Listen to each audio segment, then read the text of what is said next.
This is a pear.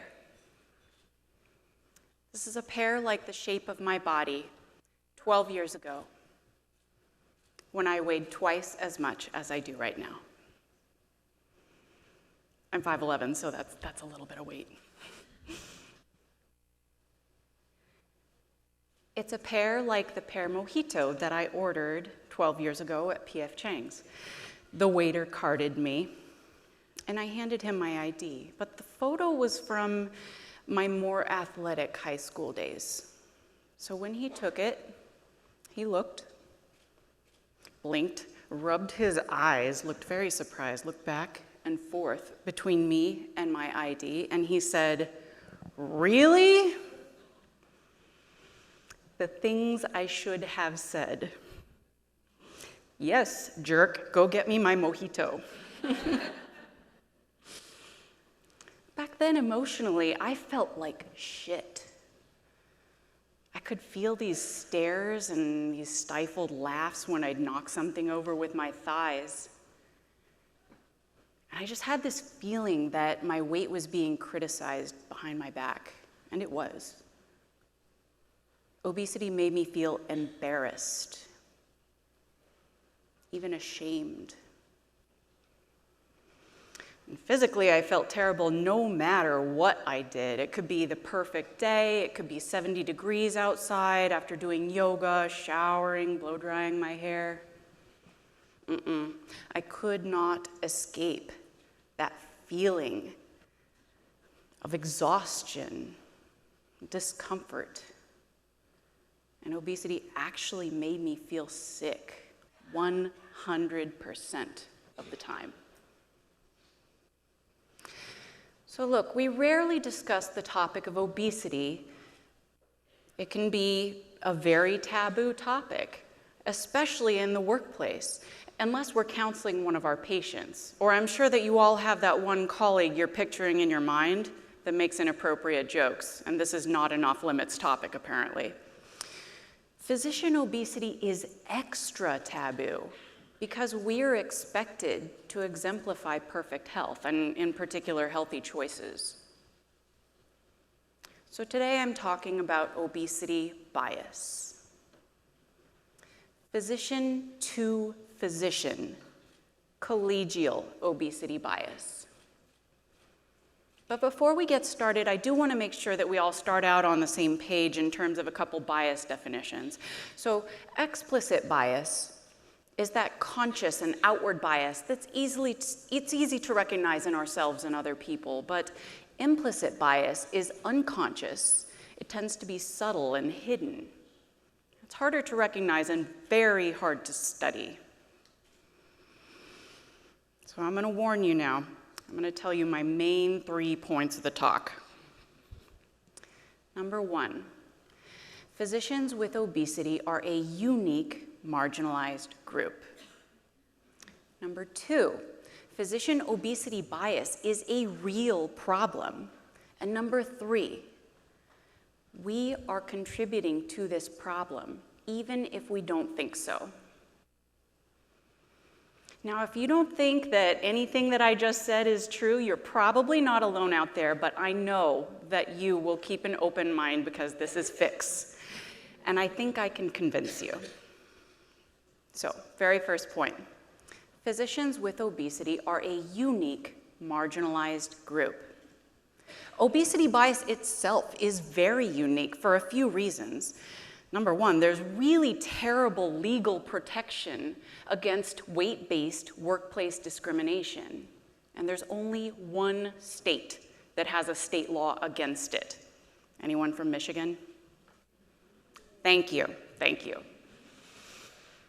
Secondly, obesity bias also isolates its targets from one another because they all grew up in the same fat-shaming culture as everyone. So they end up with many of the same biases as those discriminating against them. Also, society believes that in general, obesity is an individual, personal problem of weak willpower. but obesity rates are 40% in the United States. With numbers that high, this is a multifactorial system problem. Think of it this way.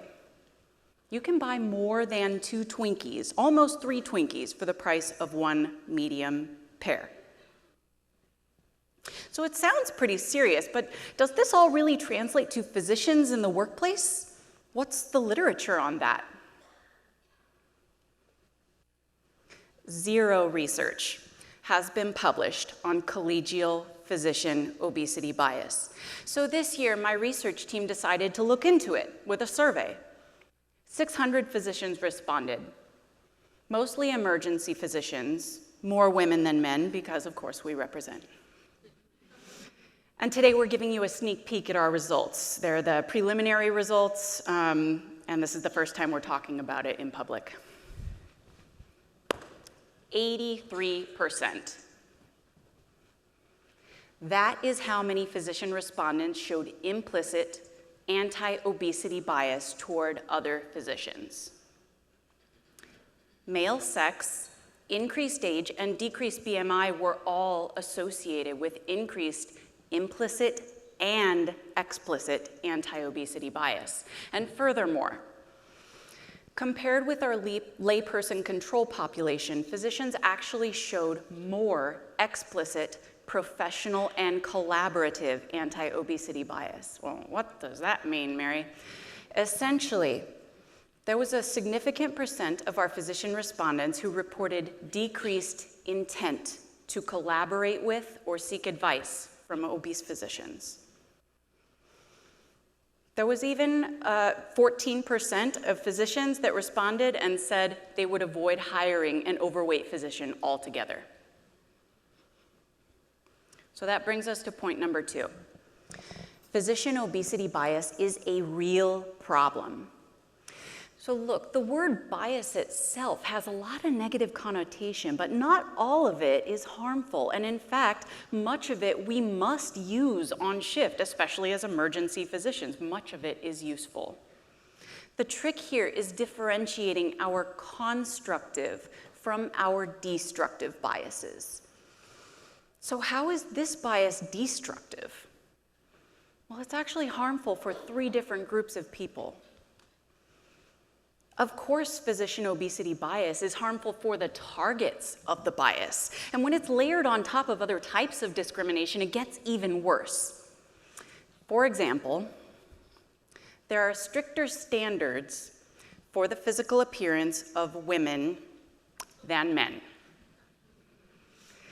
And a 2010 study found that among overweight professional women, there was a $19,000 salary loss in comparison with their average weight peers. And a 25-pound weight gain correlated with an annual salary loss of $14,000. Do you realize how many pears that could buy? I mean, organic pears from a co-op, just imagine. But in all seriousness, this is a huge problem. Physician obesity bias harms patients as well, because it decreases the size and the diversity of the physician referral pool. Physician referrals are preferentially made to average weight physicians, and this effect is reflected in our study. Physician obesity bias also harms those who are passing this judgment, because they stop collaborating with these valuable individuals. It's really unfortunate. 17% of our physician respondents stated that they don't like overweight physicians, and 15% stated that obese physicians make them uncomfortable. There was even a small but significant percent of physician respondents that believed obese physicians are not as bright as average weight physicians. So that brings us to our 3rd and final point. We are causing this problem, even if we don't think so. Most of us are implicitly biased. Remember that 83% of physician respondents showed implicit collegial anti-obesity bias. But just because we have these implicit biases, does that really translate to explicit views and practices? There is a group of psychology scholars that believes, in general, implicit bias research is a moot point because it doesn't necessarily translate to explicit views and actions. But in our study, we found direct, positive, significant correlation between implicit bias and explicit destructive views and practices, only a few of which I've mentioned already today. There are many more. So what I said today is very important. I really want to recap with just one line. Physicians with obesity are a unique marginalized group. Physician obesity bias is a real problem, and most of us do contribute to this problem, even if we don't think so. So how can we include everyone in our raft of bitches? How can we fix this? Feminem Tweets is posting on Twitter about a very quick and actually fun survey that will show you where you fall on the bias spectrum, and also about 2 articles that are well worth your time to read. And that is a really great start. Until submitting this talk proposal back in December, I had only told a handful of people about my own obesity struggle. And one mentor of mine asked me the poignant question, what made you feel that you needed to keep it a secret for 12 years? And the answer to that took me a long time to figure out for myself, but I think I actually have it now. We're unkind to each other. Now I hear all the negative comments and the jokes from my colleagues because they don't know my history. I wanted to be considered part of the collaborative team and to be accepted just the same as everyone else. But I always suspected that my obesity history could even be an obstacle to that. And now we know obesity is an obstacle for physicians in this way. So it's time for us, to talk about this because we might actually be able to turn it around and make a difference. I have been obese and I am a physician, but I have never been both at the same time. And I try to imagine what that would be like, but there is no way I could know. But what I do know, to quote a prominent psychologist, is that we all need to do our best with the body that we have and leave everyone else's alone. And also just don't go to P.F. Chang's. It's an awful restaurant anyway.